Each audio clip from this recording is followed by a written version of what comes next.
Hi, it's Joey Remenyi from seekingbalance.com.au. I'm a vestibular audiologist, I'm a neuroplasticity therapist, and I'm the founder of Rocksteady.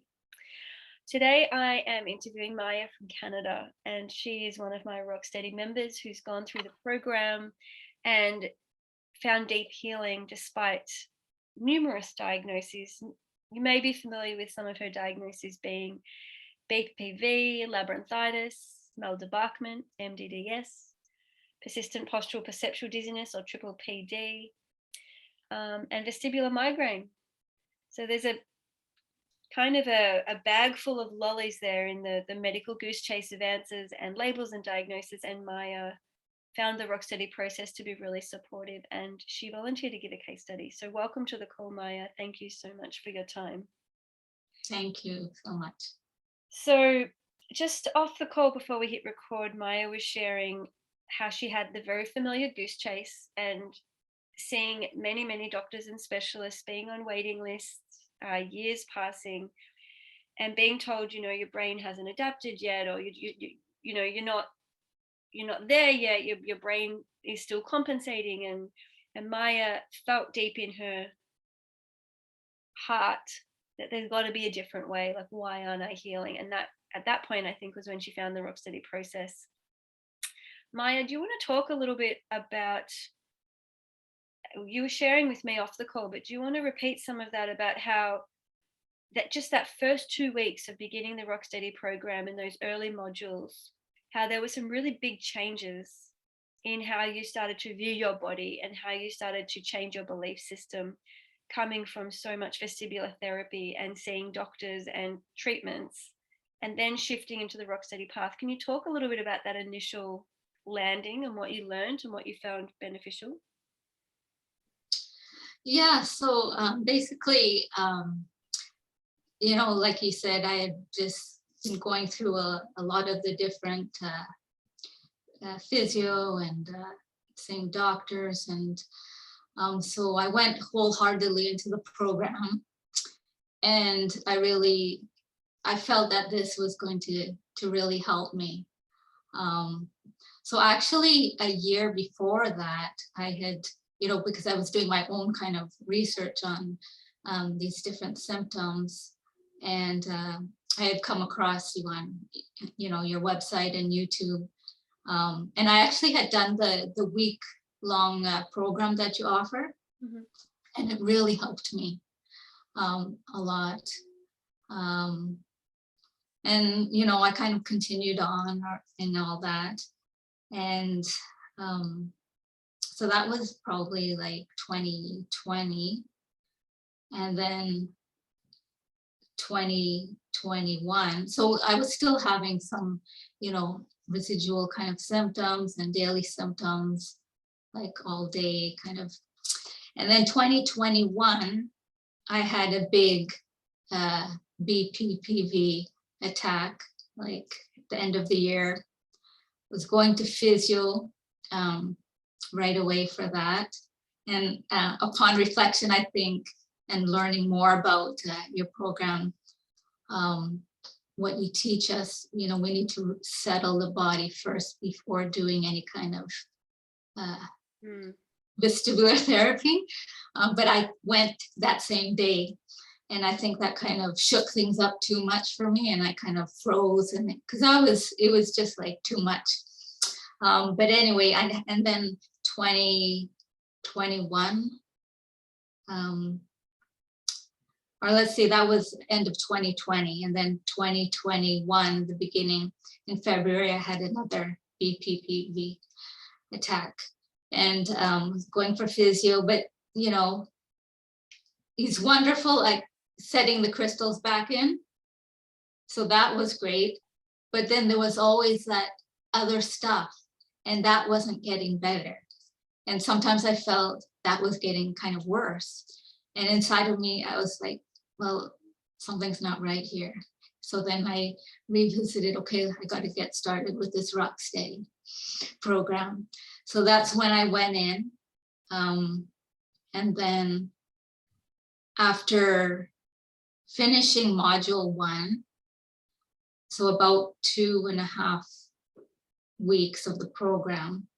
I felt better than I had in the previous 2.5 years when all of that had started. Mm. So this was like massive for me, to have such a big change in such a little time. So that was my proof right there that this program is exactly what I needed and, continue to use. So for me, what really helped me was your explanation of what is going on biologically, the specifics of it. For me, that was really key because I understood now, okay, why do I always have these symptoms? They're always there.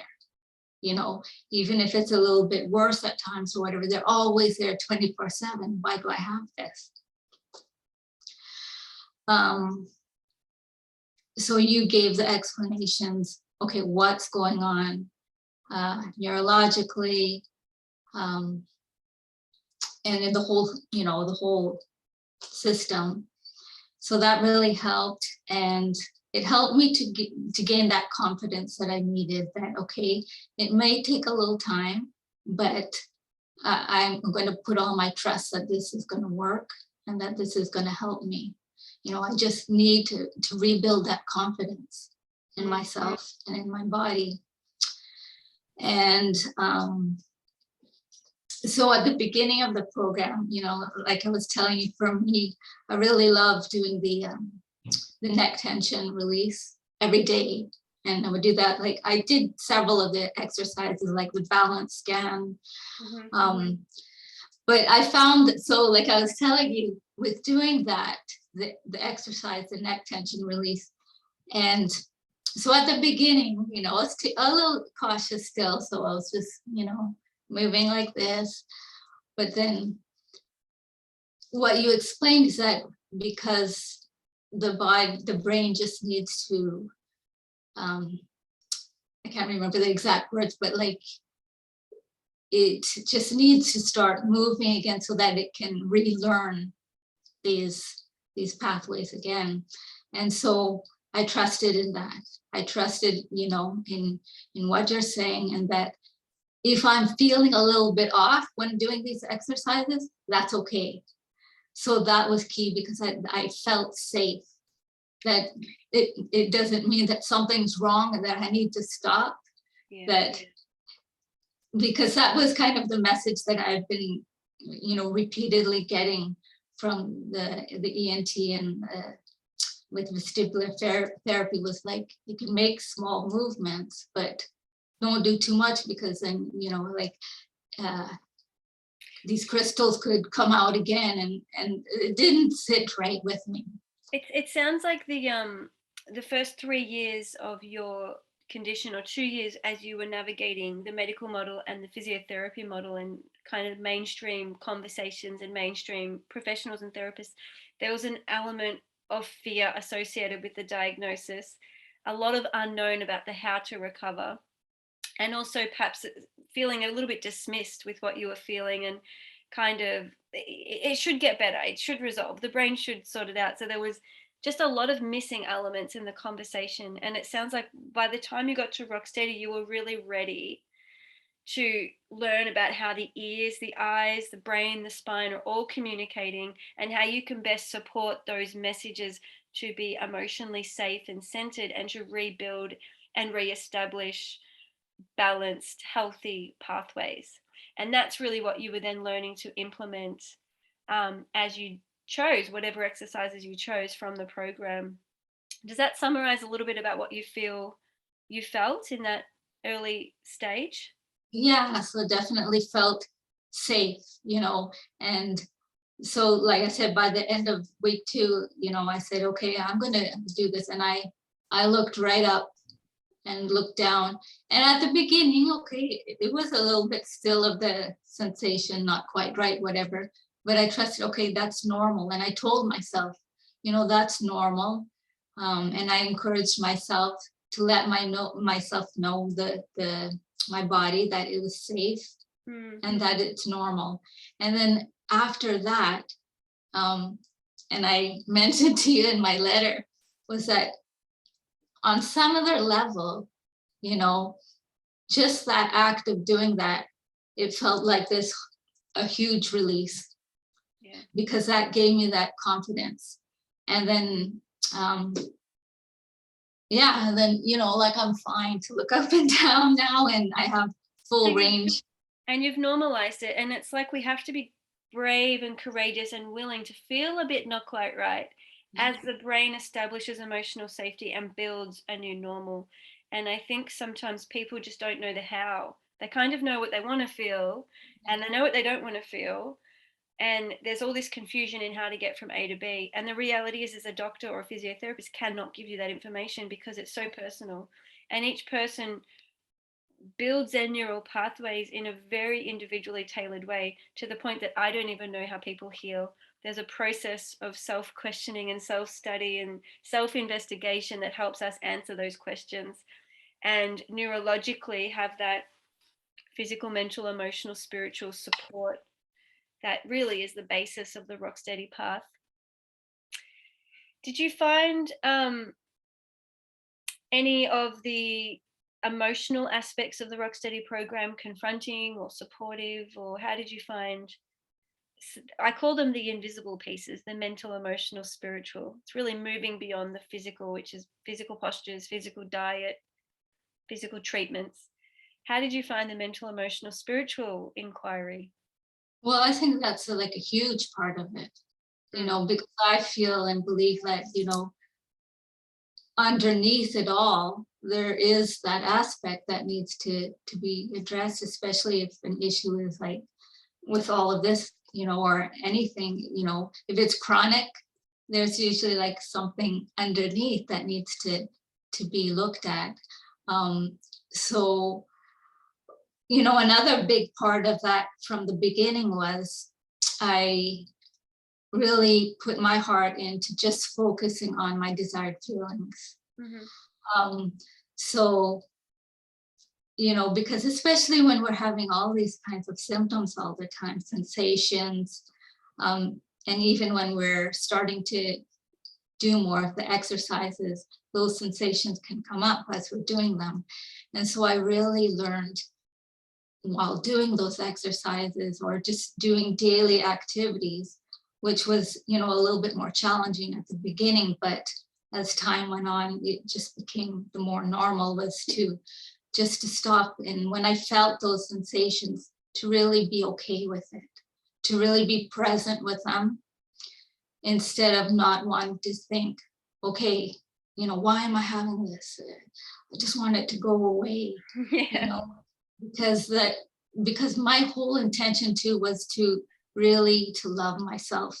Yeah. To be, to really love myself on a very deep level. And that means allowing those sensations. And I would think of my inner child, Yeah.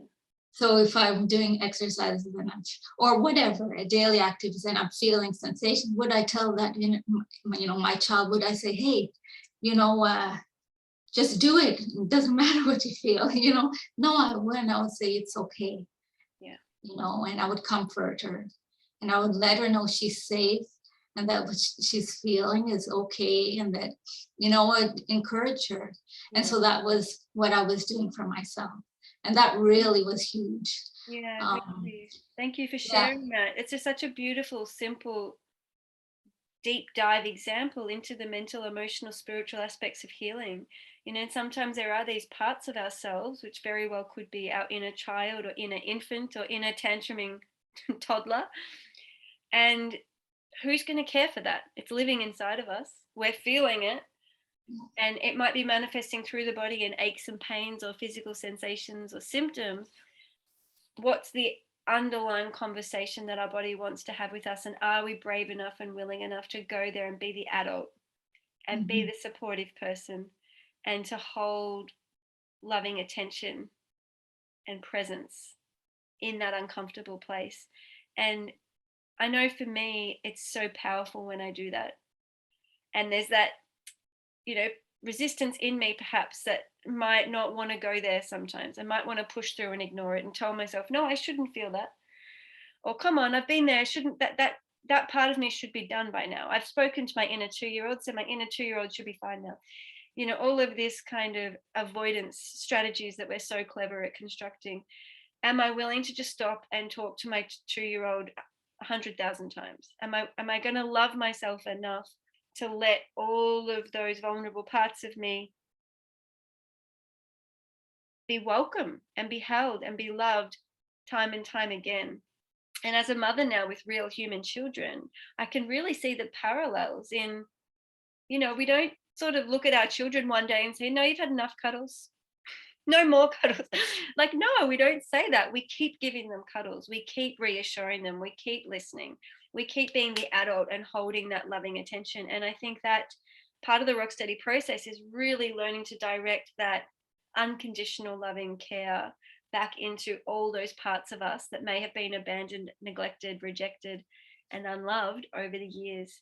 So bringing all those pieces back. And so that's really part of what we're talking about with this mental, emotional, spiritual parts of our wholeness, of our being human. And it's like the symptoms are kind of up here as those little alarms or little markers that might draw our attention. But then when we go deep in, it's not really about symptoms anymore. Did you notice that for yourself, Maya? Oh yeah, I mean, that's for sure. Yeah, so just, really committed to practicing the self-kindness, no matter what, and being that support for myself, being supportive to myself no matter what.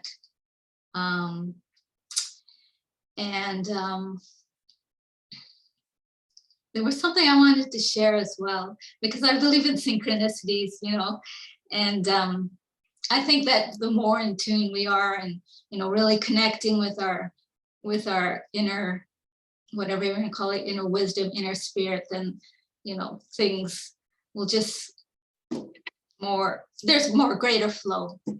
And so I remember, this is something more recent. So I had an appointment to go to, and it was coming up in a few days, and I was feeling, so sometimes, we can have these nervousness feelings, the kind of these yucky feelings that we might have from time to time, where we feel a bit anxious about it, or, it's all fear, right? Mm-hmm. Stuck somewhere. And so I listened to, because you have all the tons of recordings. And so what I do sometimes is I just kind of ask myself, okay, which one do I need to listen to today, instead of just in order? And it was the perfect one that I needed to listen to, because you were talking about visualizing, yourself in front of you, and you being supportive to that person. Mm-hmm. So I was picturing myself, I'm going to do this. So I sat down and did the compassion hand. So one hand on my heart, one hand on my belly. So really holding myself. And I pictured myself at that appointment, sitting there, and my adult self going to that, myself going to that person there and giving her the confidence, saying, you got this, everything's going to be fine. Mm-hmm. You're wise, and, just really encouraging her. And until that part of me sitting there felt relaxed and felt confident. So I just kept doing that. Mm-hmm. And I felt that was so powerful, because all those kind of fearful, kind of anxious feelings that I had before that, they just melted away. Yeah. So there is that power, and that is something that was really helpful for me with this program, is because I've done I'm into a lot of spiritual stuff and, self-development and all that.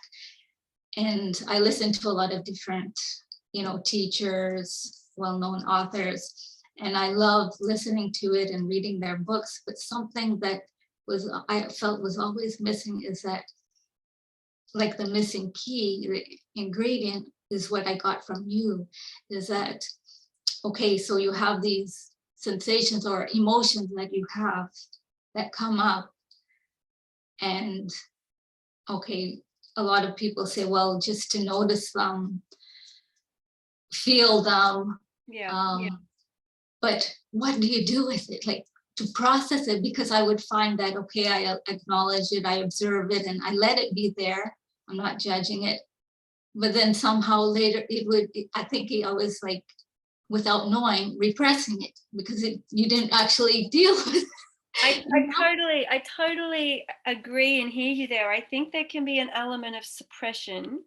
Yeah, It's accidental right. with many mindfulness practices or meditation practices, or I even had a client recently who alerted me to a really, really interesting dynamic. And she used the term, I don't like self-soothing, but I can sit beside and hold. And what it turns out, and I thought, that's interesting. It turns out what she was saying was, well, actually, when I think of self-soothing, it's really me trying to get rid of it. And it's like, isn't it interesting how we can twist language and twist therapies to really just be the same old resistance pattern of some kind of avoidance, suppression, distraction, avoidance. But the Rocksteady process really invites us to feel through it. It's a very concrete feeling process. There is no avoiding. It's gentle, it's willing. We're in control every step of the way. And those beautiful examples Maya gave, they're not directly from the Rocksteady program. They're skills she developed for herself in her own time. There's innovation. It's very tailored to the moment. And what do we do to get from A to B? There's only so much mindfulness and noticing that we can do until we get to a point of having to then take actions. Then what? Well, what now? I've noticed it's there. Now what? I've given it loving attention. Now what? And that's where I think the Rocksteady process has all of those tools and structures to give guidance that that many therapies are giving tiny little pieces, but not necessarily putting it all into context that flows and that's meaningful. So it sounds like you've really committed a lot to the Rocksteady process and program, and that your healing speaks for itself. That you mentioned earlier that you had very little confidence and symptoms all the time, every day for a couple of years, and now you're experiencing moments when the symptoms are really in the background, not you're back to life, you've got your confidence and you can do most things, and it's a huge improvement. Yeah, it's looking back, I could say, like, it was like my life had kind of pretty much stopped for 2 years. Wow. Like it did, like I couldn't do like just small things, Mm-hmm. or everything was like, little small things, like from brushing your teeth, like you would be like, of course I'm brushing my teeth every day now, but with that strong symptoms, or taking a shower, it was like, like Yeah. the balance, or like cutting vegetables, like just small movements. And it would be like up and down, and like, everything was so challenging. And then that's what I was saying, like after 2 weeks of the program, it was like this whole, like an energy just like lifted away, like all this fear. So it was like, I was saying to you before, this program was my miracle, because it was the answer to my prayers, and because you teach us that we are our own miracle. It's us that have to, we can do this, Yeah. and we are responsible for our healing, and it's possible for all of us that we can all do this. Yeah, and what I'm hearing from you is also that when we're most symptomatic and in the fear cycle and in the goose chase and looking for someone to answer our questions, essentially the most important relationship we have ever in our entire life is the one with ourselves, with our own body, with our own inner world and thoughts and fears and feelings and sensations. This relationship is where everything starts and ends. And when we're at our most symptomatic and looking for external cures or solutions, we're really lost and we're not trusting ourselves. So that primary relationship is severed, it's fractured. And the Rocksteady process is all about repairing that relationship we have to ourselves, to our body, to our inner world, to our ideas, beliefs, thoughts, feelings, emotions. And little by little, by bringing the connections back and bringing the clarity and the insight and reclaiming who we are in our relationship to ourselves, everything else around us changes. The outer world changes as we change, which is why in the Rocksteady community, we're just seeing so many people posting about life and about how Rocksteady is building their new normal. But it starts here, and then I think it ripples out that effect. Mm-hmm. Yeah. Have you got any examples for yourself in how you're able to relate differently in the world, or how you experience the world differently now that you've kind of got this relationship back with yourself and this trust in your body? Yeah, well, I mean, you know, to other people, it might seem, okay, she's the same person or whatever, but inside, like, I'm not the same person, No, you know? that's true. Like everything has just completely changed. So what I was mentioning to you before, you know, about listening to that inner wisdom, which we all have. We all have that inner voice, that inner wisdom. So really trusting that, you know, because I think that this whole process too, that was like a key thing for me, was to listen to in my own inner guidance, and to not be influenced, I think, by maybe ideas or, you know, beliefs that didn't resonate with me. Yeah. You know, that changes everything, because it changes how we choose to be in the world. right. And so I'm really committed to it, like just to trusting that, to trusting my body, trusting that inner wisdom and guidance. And then just like that self-kindness, you know, just really practicing that every day, and supporting myself in that way, encouraging myself, and yeah, just being very gentle. There's been like this whole just so gentleness with myself, you know. Yeah. Just I think that inner gentleness, you know, how I talk to myself, that inner dialogue has changed. Yeah. And I'm also noticing in the physical too, because you know, when we're brushing our teeth and we're braced and we're nervous and we don't want to knock the crystals or we don't want to get dizzy, we're physically braced, which can lead to more headaches and more back pain and more neck pain and more jaw clenching. And as we get this trust in our body and we relax and we soften and we're gentle, everything softens and is gentle, and our posture loosens up, and we can look more approachable instead of like all tight and, you know, rough and afraid to go outside or afraid to engage in the world. We relax and we soften in the world, and it really does have that ripple effect as people see us differently. Mm-hmm. Yeah, and just like being more, you know, really present, because I think like all of these, I think with any kind of challenges, but I think, you know, having vertigo and and these kind of vestibular issues, you really learn to become present, because you know, what can you do when you have all these symptoms? You have to really learn to be present and to be okay with whatever I'm experiencing. And that was huge for me, right? So to learn to be okay with whatever is happening in the present moment. So if I'm feeling great, excellent. If I'm having a little bit of symptoms in the background, that's okay too. So that was huge, you know, to not to judge, you know, but to be okay with what's happening. And I kind of was kind of reflecting on this too. And then I think that this whole process, you know, I feel like if I give it a word, is like attuning myself to my wholeness. This whole process. Yes. You know, an attunement to my wholeness, because that's what it is, you know, and what you're teaching, right? By focusing on the desired symptoms rather than, okay, I have these symptoms, how am I going to fix it? You know, because then that's all judgment too. That's not being gentle and loving with ourselves when we say, oh, how can I fix this? Trying to change something, but focusing on wholeness. I think that's what this whole process is.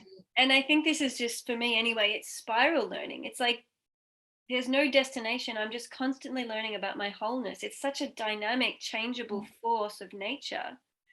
And my wholeness, some of it is incredible and strong and resourced and clear and beautiful and enjoyable. And some of my wholeness is icky and awkward and clunky and foreign and alien and prickly. And it's like, okay, so can I be okay with the prickliness? Can I get to know some of the ugliness? Can I be curious and hold that kind of mature, grounded, earthy, loving space for all the different parts of my experience and my nature, rather than coming from that very linear perspective of I should be this and I should be that, and I'll just cherry pick that feeling, and oh, that's nice and I like that, I'll ignore that, I'll get rid of that, which is, it's again coming back to judgment. And it's really inconsistent with our human nature because we are so dynamic and changeable.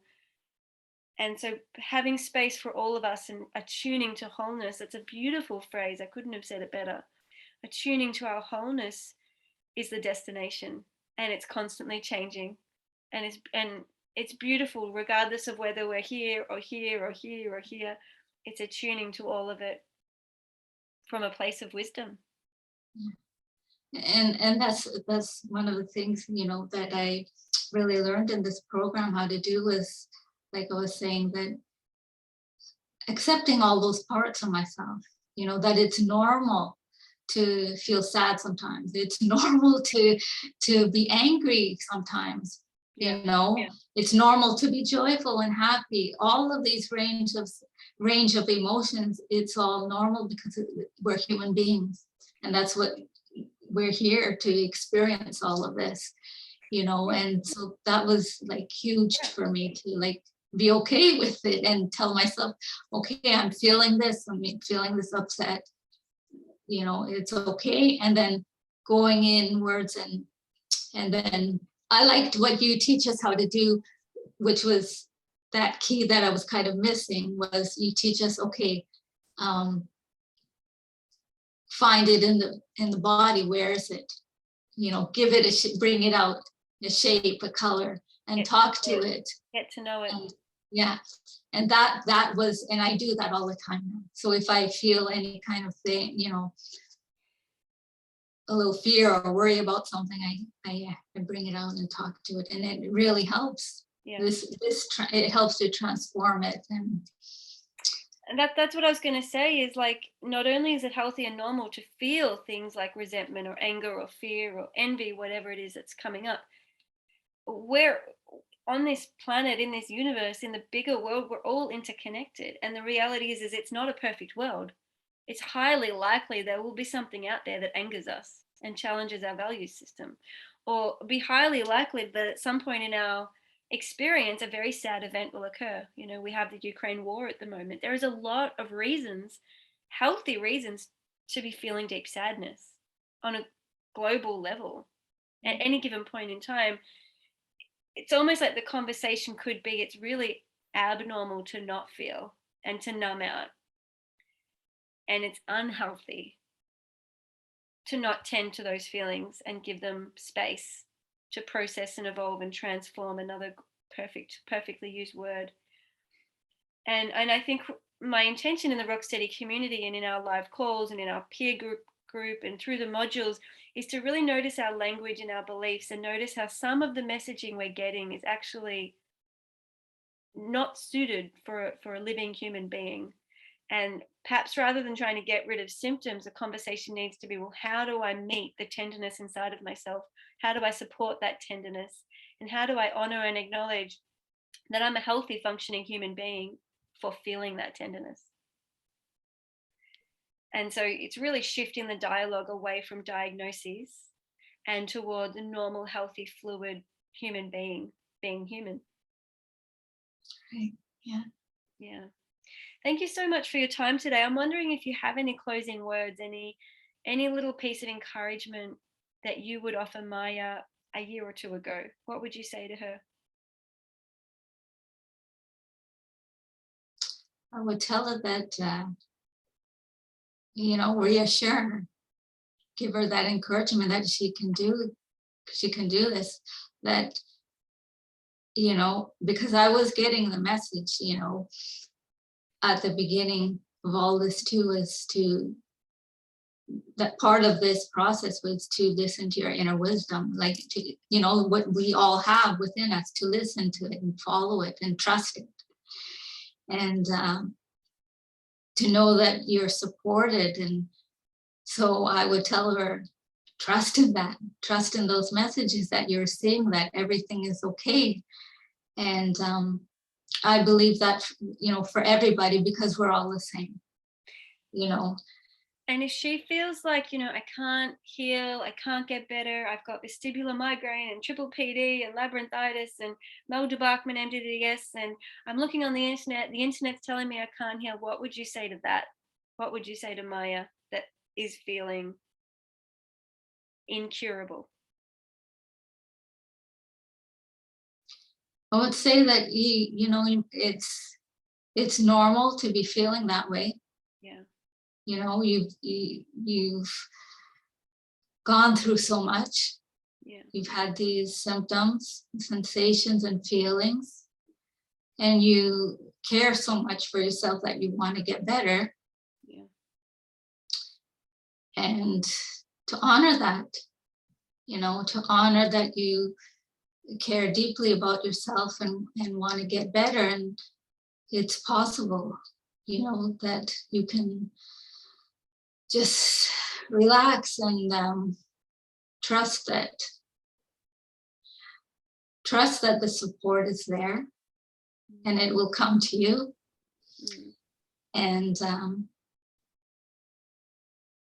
I feel that the Rocksteady program showed up, and that was there to help me, because what I really value about you and your program is that, and whenever I hear you talking on the group calls and your videos, is that you get us to listen to our own selves. You teach us to follow and to learn how to listen to our own inner guidance, listen to our bodies, so that we can learn how to support ourselves and to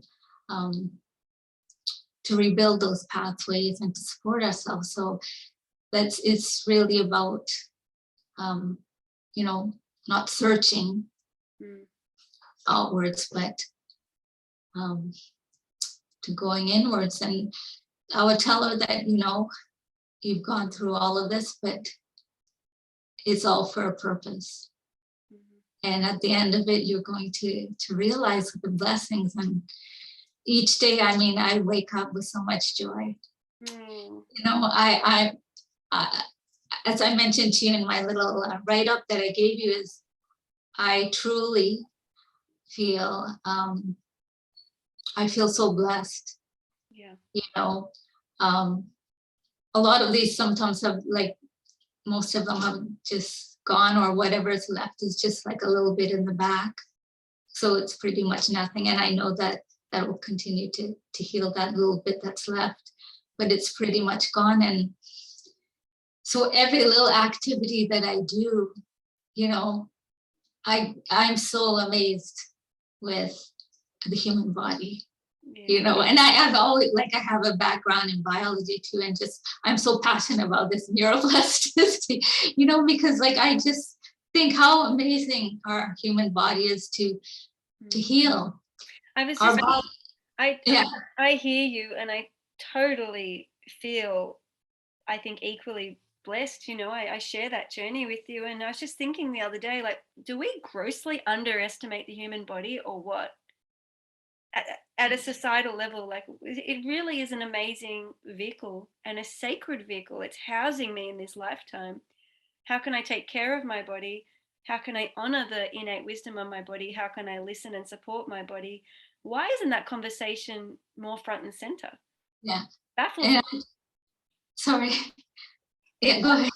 No, I was just going to say it baffles me. It feels like such a rich mechanism to, I mean, using the term superpower sounds too wah-wah, but how do we really find our strengths and hone in on our center and listen to the compass of the body so that we can be guided not by our fear but by our pleasure and by what nourishes us. So the conversation's no longer about getting rid of symptoms. It's about, well, how do I nourish and how do I find pleasure? Because that's the other side of the equation. That's the other side of the conversation. Yeah. Yeah.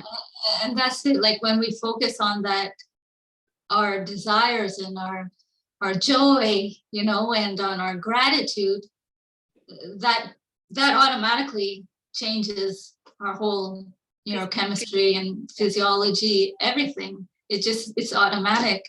And, you know, I'm just like, you know, every little thing, you know, I just encourage myself. So I'm dancing every day, and I just you think of how amazing our body is. And I know that, and I told myself too, being able to heal all of this, because I have so many symptoms upon symptoms, sensations with it.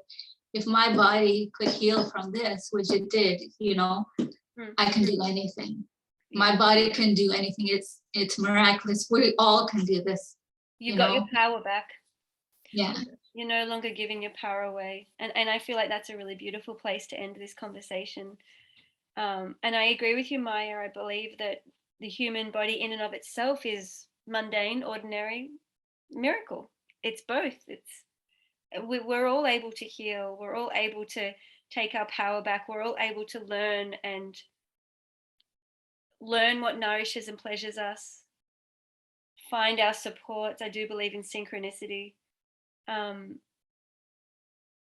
for those of you listening who are feeling perhaps a bit lost or confused or powerless, helpless, perhaps you've got confusing diagnoses that you don't understand, have a look at the Rocksteady path and process and see if you resonate, and that if it feels like the kind of healing journey you feel ready to step into. And actually, we spoke before we hit record. Maya was saying if her symptoms come and go, she can always go back into the program and take her power back again and again and again. So there's this resource that's sitting there and toolkit that can be used, you know, if we go through another challenging time for whatever reason in our life.